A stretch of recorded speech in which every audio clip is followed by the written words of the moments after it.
Hey guys, I'm Steve Heiting, and St. Croix Rods has asked me to demonstrate to you the best knot for connecting your fluorocarbon leaders to your braid. And I'm going to show you the Bucher power knot.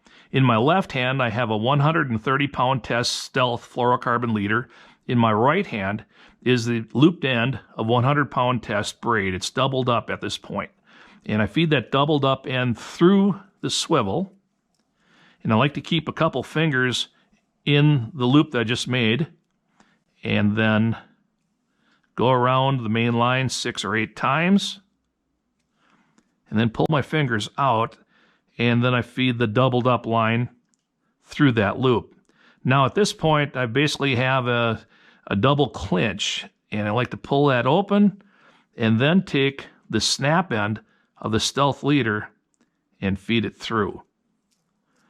And got it. Wiggle it around a little bit around the knot and everything to get it through. And now you kind of have a